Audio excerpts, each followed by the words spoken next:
So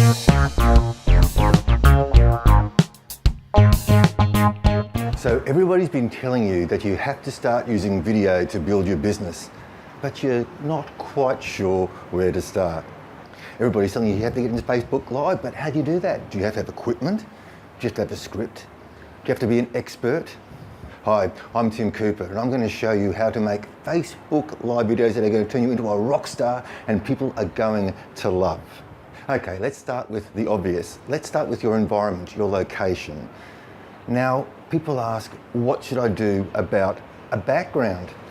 And the point is, nothing really. You just want to make sure that there's nothing distracting. So remove all distractions. Like if you're sort of standing in a place where it looks like a pole's growing out the middle of your head, then simply change the angle. Because I can assure you that if you've got things that make you look like an alien or a caterpillar or something, some strange animal, that people are going to be distracted. They're going to be looking at what's behind you rather than at you. So firstly, just make sure that there's nothing distracting. But apart from that, there's nothing really to worry about with the background. Now, equipment. People say, I don't have equipment, I can't do it. Well, seriously guys, if you just want to start with the very basics, all you need is a smartphone, okay? All smartphones have great cameras, so you need a smartphone, a Wi-Fi connection, and something to say. That's at the very basic. I would recommend that if you're using a smartphone, find some way to actually stabilize it. So either prop it, tape it, put it on a tripod, but do something so that you're not sort of holding it and it's all wobbly and because once again, like unstable video is quite distracting. If you've got to hold the video yourself, just hook in just lock your elbows into your side, and then that way when you're holding it, you're going to minimize the amount of instability in the camera. But I would still highly recommend that you either tape it, seriously get some gaffer tape or some sort of tape, some sticky tape, and tape it to something. You can get tripods with flexible legs, or cradles, like simple phone cradles, but put your phone somewhere stable, and that's going to take some of that out. Now, the other thing too, like if you're recording in an environment that's very loud, very busy, you might have a lot of traffic noise or a lot of people around, you may want to pull out your trusty earbuds that come with your phone and plug that in. And then what should happen is that when you're recording, the mic should switch to the mic on your actual earbuds, which will make your audio clearer. Audio is very, very important, and that's another thing, that if you're going to be using your phone's internal microphone, then you want to stay within around about 3 feet of the phone. Otherwise, the audio is going to it's going to degrade the further away that you move. But outside of that, you really don't need a lot of equipment. If you want to start spending money on your equipment, you can use a lavalier mic. I've got a lavalier mic on here, actually recording to a separate smartphone, but you wouldn't do that in a Facebook Live. But this lavalier mic is actually a Rode SmartLabs. It actually plugs directly into your smartphone, so then you could have a really good broadcast quality mic to use on your Facebook Lives. You can get shotgun mics, special shotgun mics that actually once again plug straight into your phone, and that's going to give you a much better audio quality, because good audio quality is very important. People will often put up with poor video quality, but very rarely will they put up with poor audio quality.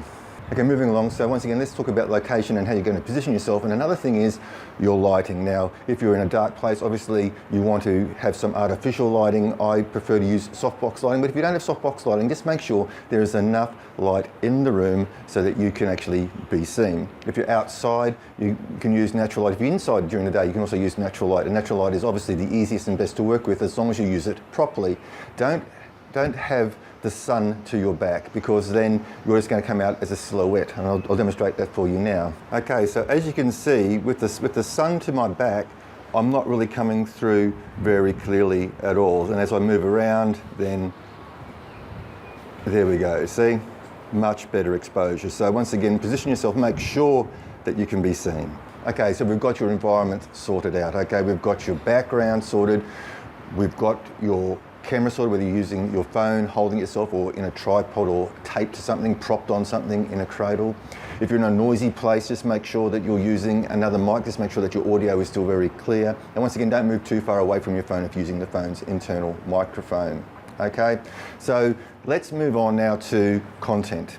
Because I think this is one of the biggest things that stops people from moving forward with any sort of video, with any sort of course, with any sort of information, is that they don't believe they've got anything of value to share. And I think could be further from the truth. Do you have an opinion? Let's start with an opinion, okay? Did you read something recently, or did you hear something recently that you either agree with or disagree with? Why don't you talk about that? Now, you may have read something that really resonates with you, which you believe in, and you want to express your opinion, put your views forward, put your opinion forward, expand on what that person said. Or you might totally disagree. You might think that is so wrong, that's so dangerous. How could that person possibly say that? If somebody follows that advice, they could end up in all sorts of trouble. And so you could then put a video out on why you don't agree with that, okay? Now, sometimes it doesn't have to be all about business, because Facebook Lives is about bringing people into your life, getting people to get to know you, to meet you, to get to know you as a person. So you're not always sharing stuff about business, you'll be sharing stuff about your personal life, about your kids, your family, your hobbies, what you know, what you like, what you don't like outside of business, okay? There's so much to talk about. Let's come to the problem solution. You can come up and say, do you suffer from tension headaches? Check out these 3 stretches and then demonstrate the stretches. What about feel, felt, found? Okay, do you suffer from sciatica pain? I know exactly how you feel, because I had sciatic pain up to about 2 years ago. And what I found really helped, blah, blah, blah, okay? So there's lots of ways that you can use Facebook Lives to engage, entertain and interact with your current clients and with your potential clients as well, okay? And there's nothing to stop you. There's no reason why you just can't pull out your phone right this minute and shoot a Facebook Live. Now, if you're worried, if you want to practice, that's cool too. You can set the privacy of your Facebook Live broadcast to only me, and nobody else is going to see it. And it can be a practice for you. And I encourage you to do a Facebook Live regularly, because the more you do it, the better you're going to get. And in the early days, some people might not even show up. And that's okay, because in the early days, you're just doing it to build your own confidence, to find your voice, to feel comfortable in front of the camera. Okay? And that's the other thing, bring lots of energy. The camera seems to sort of dull people down a bit, so you want to bring energy to your videos.